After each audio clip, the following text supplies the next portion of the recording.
अबरार रशीद आपकी खिदमत में एक मरतबा फिर एक अहम खबर के साथ मालूमात के साथ हाजिर है और आपसे रिक्वेस्ट कि अगर अभी तक आपने चैनल को सब्सक्राइब नहीं किया तो इसे सब्सक्राइब कर लें और घंटी का बटन ज़रूर प्रेस किया करें। आपका बहुत बहुत शुक्रिया। खबर यह है कि 2-3 लोगों ने मुझे अपने एम्प्लॉयमेंट वीज़े मेरे साथ शेयर किए हैं, ईमेल किए। दर हकीकत उनका मकसद ये था कि मैं उनको ये बता सकूं कि क्या ये वीज़े हकीकी हैं या खुदा न खास्ता जाली तो नहीं है। मैंने उनको मैसेज कर दिया है कि बज़ाहिर ये वीज़े हकीकी हैं, यानी एक वीज़ा अबू धाबी से जारी हुआ है और 2 वीज़े जो हैं वो दुबई से। और मुझे इन वीज़ों की ऑथेंटिसिटी जिसे कहते हैं उस पर कोई शक नज़र नहीं आ रहा, जिससे ये जाहिर होता है कि अब पाकिस्तान में मौजूद जो लोग हैं उनको ऑफर लेटर्स या अपॉइंटमेंट वीज़े या अपॉइंटमेंट या एम्प्लॉयमेंट वीज़े जारी किए जा रहे हैं। इस हवाले से एक खबर ये भी है कि कुछ कंपनियां जो हैं वो आपको ऑफर लेटर दे देती हैं, उसके बाद आपके वीज़े के प्रोसेस में बहुत ज़्यादा ताख़ीर बरतती हैं। और उसके बाद होता ये है कि ख़ास तौर पर मैं उन लोगों के हवाले से बात कर रहा हूँ जो इस वक्त यूएई के अंदर मौजूद हैं। बहुत से लोग ऐसे हैं जिनको यूएई में बेहतर जॉब मिलती है और या जॉब की ऑफ़र आती है और वो ऑफ़र मिलने के बाद वो करते क्या हैं कि वो पहली कंपनी से रिज़ाइन कर देते हैं नोटिस देकर। और अक्सर औकात ये देखा गया है कि जो पहली कंपनी है वो उनका वीज़ा कैंसिल कर देती है।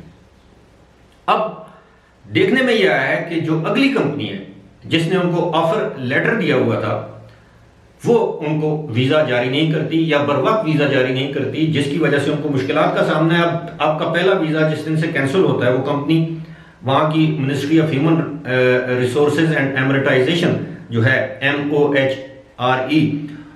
उसको इन्फॉर्म कर देती है, तो आपका उस कंपनी का वीज़ा जो है वो ख़त्म हो जाता है। अब नई कंपनी अगर 30 दिन के अंदर अंदर, अच्छा आपके पास 30 दिन का ग्रेस पीरियड होता है, यानी पहली कंपनी ने अगर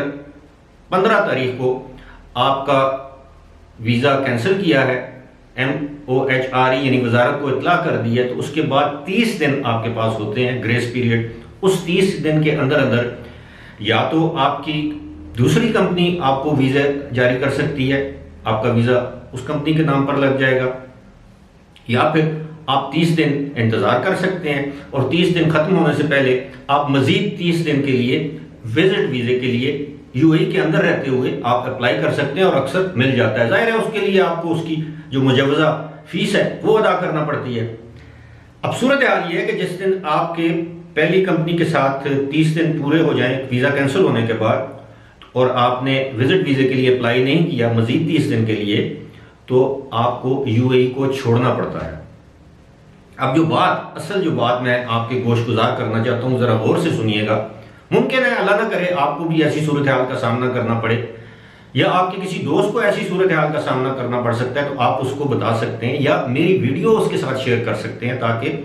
उसको मालूमात मिल सके।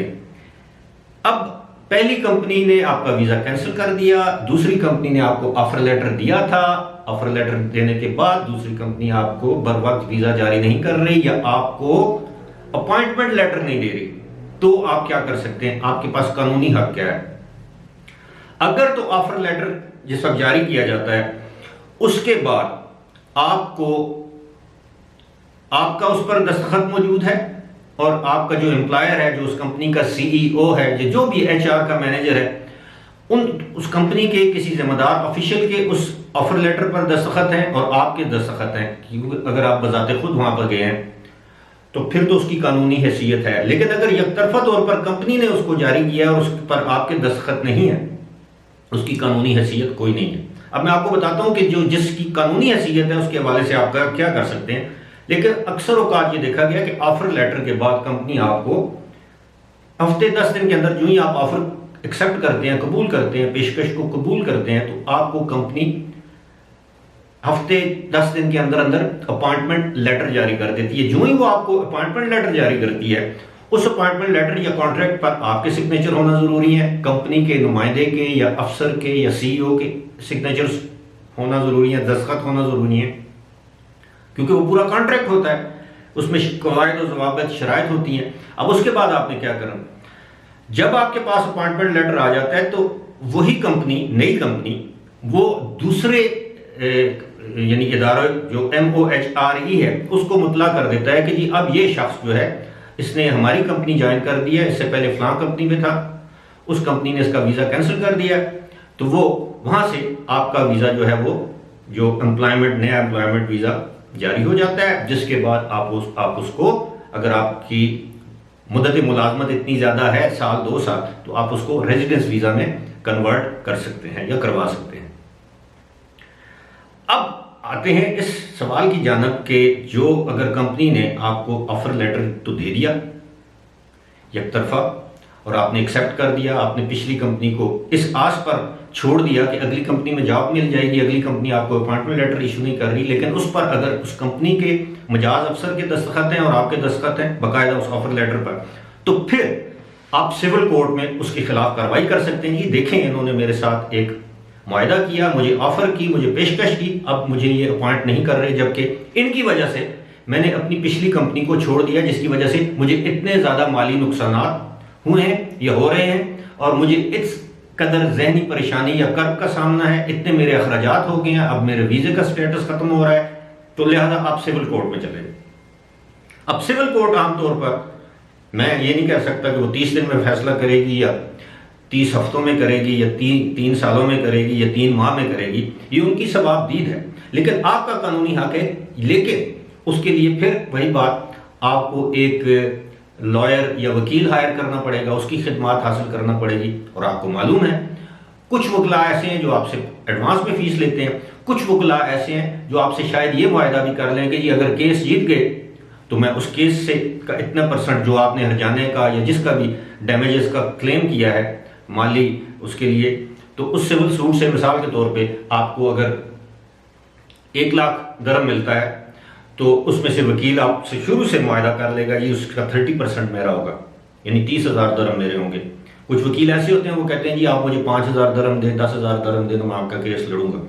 और वहाँ पर वकला या जो लोग रजिस्टर हैं गवर्नमेंट के साथ, वो फ्रॉड नहीं कर सकते। फ्रॉड करेंगे तो पकड़े जाएंगे तो अगर गैर मुल्की हैं तो डिपोर्ट हो जाएंगे, उनको जुर्माने अदा करने पड़ेंगे, इस तरह की सूरत हाल। अब ये सारी चीज़ें आपके गोश गुजार करने का मकसद क्या है कि आजकल ये सब कुछ हो रहा है। पाकिस्तान से भी एम्प्लॉयमेंट वीज़े पाकिस्तानियों को भेजे जा रहे हैं, वर्क वीज़े जिन्हें हम कह सकते हैं, और उस एम्प्लॉयमेंट वीज़े पर आप UAE या दुबई ट्रैवल भी कर सकते हैं। लेकिन UAE के अंदर भी अच्छी नौकरी की तलाश में लोग पिछली कंपनी को या अदारे को छोड़ देते हैं इस आस पर के अगले अदारे में बेहतर जॉब है, अच्छी तनख्वाह है, अच्छी मराहत है। लेकिन बसा औकात ये देखा गया है कि आप ये समझ लें कि 10 में से 4-5 केसेस ऐसे होते हैं कि कंपनी ऑफर लेटर दे देती है लेकिन आपको अपॉइंट नहीं करती। लेकिन जो बड़ी कंपनियां हैं वो इस तरह